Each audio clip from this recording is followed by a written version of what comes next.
मलाई धेरैजसो स्टुडेन्टहरूले सोधिरहेका हुन्छन्, दाइ सी प्रिपेयर गरिरहेको छु, इन्स्टिट्युटले कोर्स सकाइदिन्छ कि नै भनेर है।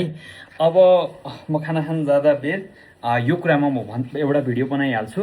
अब हेर, इन्स्टिट्युटले कोर्स सकाउने भन्ने कुरा कस्तो हुन्छ भन्दाखेरि इन्स्टिट्युटमा पनि भर पर्छ र टिचरमा पनि भर पर्छ। र एउटा बेसिक फन्डा तिमीले बुझ्नुपर्ने कुरा के छ भन्दाखेरि जस्तै तिमीले 11 र 12मा 2 वर्ष लगाएर पढेको कोर्स यहाँ इन्स्टिट्युटले 3 महिनामा सकाउनु पर्नेछ भने practically complete course, complete syllabus बेसिकबाटै गएर तिमीलाई जिरोबाट गएर सिकाउन पोसिबल छैन। सिधा कुरा गर्नुपर्दाखेरि बेसिक क्लियर गरिदिन्छ कि गरिदिँदैन यताउता सोध्नेहरू स्टुडेन्टहरूको लागि। र टोटली इन्स्टिट्युटमा मात्रै रिले भएर मेरो स्कलरसिपमा ओपनबाट फुल स्कलरसिपमा निस्किन्छ भन्ने आशमा बसेको छौ भने तिमी नमिठो भ्रममा बसेका छौ।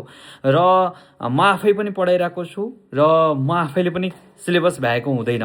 त्यो कारणले गर्दाखेरि सिलेबस सकिँदैन कम्प्लिटली र इन्स्टिट्युटमा पनि भर पर्छ। किनभने इन्स्टिट्युटले टिचरलाई कस्तो हुन्छ, क्रेडिट आवर डिभाइड गरेर दिएको हुन्छ। जस्तै फर इक्जाम्पल म जुओलोजी पढाउँछु रे, मलाई रिप्रोडक्टिभ सिस्टम पढाउनको लागि 2 घन्टा दिएको छ, यानि कि 2टा क्लास दिएको छ भने 2टा क्लासमा मैले अब कति कुरा कभर गरेर भ्याउने, कति कुरा कभर गरेर नभ्याउने भन्ने कुरा हुन्छ।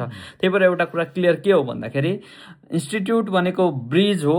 तिमीले त्यहाँबाट कसरी प्रिपेयर गर्ने, कसरी अब्जेक्टिभमा ढल्ने त्यो कुरा सिक्ने हो, तर पढ्ने र प्रिपेयर गर्ने आफूले हो। इन्स्टिट्युटले पढाएर मेरो नाम निस्किन्छ भन्ने भ्रममा बसेको छ भने त्यो भ्रम आजैबाट तोडिदियाला र इन्स्टिट्युटमा मात्रै फुल्ली डिपेन्ड भएर नबस, आफूले आफ्नो मेहनत चाहिँ कन्टिन्युस गर्न थाल। यस्तै इन्फर्मेटिभ भिडियोको लागि लनु सबलाई फलो गर्न नबिर्सियोस्।